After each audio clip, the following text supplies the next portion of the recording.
Hey y'all, how y'all doing? Happy Sunday, my world. Happy whenever you'll see this in your world, okay? Bienvenidos a mi canal. Welcome back to my channel. If you know me, if you recognize me, thank you so much for coming back to see a girl. I appreciate you. If you do not recognize this face right here, my bad. My name's Latrice. Nice to meet you. And this right here is Faith by Latrice, where faith is the muscle we exercise around here. Now let's get on into it. No dilly-dally. Mira, first things first, I'm tired. So I might fumble over my words a little bit, but that's okay. Roll with me. We family. We love each other. Second thing second, I know y'all didn't get a video from me past couple days. Don't worry. We solid. I just be needing rest and time. All right, let's jump on into it, shall we? Listen. PD is in his last sermon for the series Exit Strategies. And today was the message called Make It Make Sense. Okay. El tema de hoy, para nosotros, va a ser, don't overreact. Okay? Don't overreact. And where's this coming from? Boom. PD made a statement for us to repeat in the sermon series, to end the sermon today. And he said, I will not overreact in my manna season. I will not overreact in my manna season. Now, what is he talking about? Now, if you're keeping up with me, we didn't talk about this before in another video. The children of Israel were in the wilderness, right? They called out to God. They cried and prayed to God. God, give us some bread. Okay? They said, God, give us some bread. They asked for bread. The next morning they woke up. This is the scripture he read. Now the house of Israel called its name manna. It was like coriander seed, white, and the taste of it was like wafers made with honey. Now this is Exodus 16:31. When they woke up in the morning, they didn't see what they thought was bread. They saw something that looked like a seed on the ground. It was like a frost-like substance covering the ground. They're like, manna. Manna means, what is this? What is it? Huh? They're like, God, we asked you for bread. Huh? We asked you for bread. What is this? Okay. But we already talked about what they did with it, right? They took it, they ground the seed up, they made it into something like grain, and then they made the bread. They participated in the thing they asked for. All right. He said, told us to get it in our spirits. I will not overreact in my manna season. Now, what does manna season represent?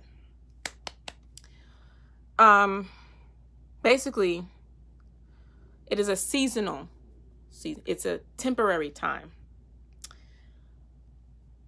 Something seasonal to sustain them. Okay. And he talked about when you're in the season, don't worry, it's manna, right? You're like, for example, oh, Jesus. It's coming so quick up in here. I need to slow down getting out here. It's seasonal. It's not forever. The manna fell down. Each day the manna fell down. It was only enough for that day. They were supposed to take it, use it, right? Grind it and turn it into bread. When they tried to store up extra, it was rotten by the next day. Because God told them it's going to fall every single day for 6 days, enough for that one day. On the 6th day, you'll have enough for 2 days because on Sabbath, it ain't going to fall. Okay. Said when you have what you need, but the grace to endure is being lifted. Now, what does that mean, right? In this season, he was talking about PD. Pastor Darius Sanders, what's up? He was talking about how, because this is exit strategies, right? We're in a season of exiting, right? And he mentioned another time, he's like, if God starts talking about exits, it's because he's getting ready to make one. And we were talking about this. Some of us are in an exiting season right now.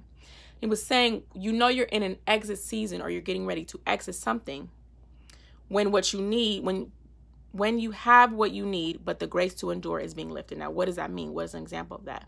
When, say, you're on a job, so when you're working with people, right? Usually you have the tolerance to endure whatever's going on. But now that the grace to endure is being lifted off of you, now you get a little irritated quicker. You get a lot irritated a lot quicker than what you used to. Why? Because that grace to endure, your tolerance, the grace on your tolerance is being lifted. It's time to go. Okay. Oh, gosh. Whoo, because we got to get this point out. Something he said during the message. Let me just tell y'all, if I'm bouncing, it's because this man, Jesus was speaking through this man, and he gave a lot of points that I'm probably going to talk about in other videos. One other thing he said, I hope y'all keeping up with me. He said, God does not give us things in its finished form. Speaking of the manna. They asked for bread. They got a seed. They asked for bread. God gave them a seed. But in verses prior, oh my gosh, in Exodus 16 verse 4, it says, then the Lord said to Moses, behold, I'm about to rain bread from heaven for you. God said, I'm going to give you the bread. When we get to verse 31, they said, manna, what is this? This is not what I asked you for. But God said, I'm going to give it to you. So who lying? Huh? It's not God. Because they found out that once they participated in the thing they asked for, they got what they needed. We didn't talk about this in videos prior and long time ago. Focus, okay? Our miracles require our participation. God's like, I'm going to do my part, but I'm going to need you to do yours. Because what is the muscle we exercise around here? Faith. Huh? How do you see faith? How do you know somebody has faith? Because they start doing the works, believing that the thing will come. Last thing, and we done. Easy example. Noah. He had faith. God was telling the truth about this rain coming. So what did he do? We don't see not a cloud in the sky. It ain't rained ever. But God said it's going to rain. God said it's going to rain. And he started building the ark. There was no sign of rain anywhere. Never rained. Okay. I hope this makes sense to somebody. I hope you reflect in your life. And the point of the matter is, don't overreact. It's manna. Don't overreact. It's manna. It's season. No, it's season. No, you're not going to be there forever. All right, that's it. Go about your business, okay? Si nadie te ha dicho hoy, esta día que te estoy hablando a ti mismo, if nobody has told you today, I love you. Because listen, life be lifing. But guess what? We are going to prosper regardless. Bye.